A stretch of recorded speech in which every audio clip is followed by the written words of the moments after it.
is on the line. And Tom, would you mind telling my listeners why it would have been remiss of me not to take your call today? Good morning, James. Hello, mate. So I'm the grandson of Sir Captain Tom Moore. Well, thank you for calling in today, and it's rather lovely to know that you were listening to everybody queuing up to pay tribute to your grandfather. It reminds me, and actually seeing your face reminds me, that while there's a very warm and feeling to the commemorations, you've lost your granddad, and so I'll begin with my commiserations and my condolences. No, thank you.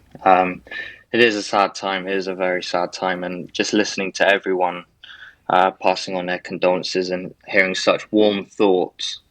I listen to the show every morning, and it really, really hit me. Oh. I think yesterday, I think it was more shock. So I didn't have too much time to sink in. But so this morning, when I'm hearing everything from everyone, it's really nice. And I thought I'd have to call in and really give a better sense of what he was like as a granddad. Oh, well, that would be lovely. So he'd been a hero to you for your entire life. The rest of us just had the last 10 months or so. Exactly. So I think giving some further detail on him, he is what you see on TV. He's just a go-getter. He doesn't slow down for anyone, even 100 years old with a Zimmer frame. Yeah, walking laps in the garden. He'd always taught me. So I remember growing up with him, we'd go ride bikes along a train track in Gravesend, and he wouldn't slow down for me. He wouldn't slow down for me. He'd just carry on going. He said, "Come on, Thomas. Come on, Thomas." and yeah, so it's all of those lovely memories, and I just wanted to share that with people. I'm so glad we can help you do it. Did you? I mean, it's funny, isn't it, when it's your own family? Everyone, or almost everyone, has a granddad. Do you remember realising that yours was a bit out of the ordinary? Was there a moment or a period where you thought, hang on, not everybody's got a granddad like mine? Do you know what? I think it was when I was at work, and someone came up to me and they showed me this video on Facebook, and they were like, "This is your granddad, isn't it?" I said, "It is, yeah." And I said, "Do you know what?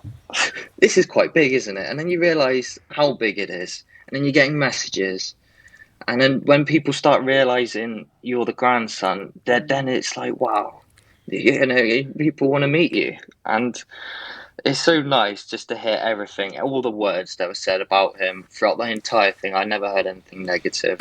No, it really nor would we have allowed a single syllable of negativity today, good, Tom. Which, thank it's absolutely as it were. You listen to the show quite regularly, so you know that's not the normal way that we do things on here. But did he give any thought, or did he just let it all wash over him as to why it blew up so magnificently and so enormously? I think it was with that. I think he didn't think too much into it. He just thought it is what it is. we get on with it. Typical Yorkshireman. And I thought that was brilliant. He got on with it, and he didn't think too much of it, and he didn't expect anything. So when my auntie Hannah, when she originally set that out, that was so private. That wasn't meant to go anywhere. The original challenge, that was just something for him. Because he always likes a challenge, and right. This was the best thing about it. He wanted something to do. Yeah, he didn't want to just sit around. He wanted something to do. And getting up in his chair and walking up and down the garden, he wanted to do that. Just as a little challenge for him. And then soon as people got wind of it, I mean, rest is history, isn't it? Well, it is absolutely, genuinely history. Actually, it's a figure of speech, but his name will be carved in the annals of the country. Which bits did he find most exciting or most delighting about what happened? I know how much it meant to him meeting the Queen. Yeah, I know how much that meant to him. It's a shame we couldn't be there, but it was.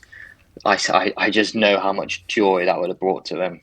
And he's such a patriot and to the country, and that was amazing to see. And I think what really got to me was when he was talking about the Spitfires flying over him. it was a good day and a bad day for him in terms of remembering what happened when he was in Burma and when the planes flew over. So it reminisced with him. Everything was so personal. Yes. Yes. It was so Yes. personal. Exactly that. Somehow the personal became the public, didn't it, through your granddad? Yes, it did.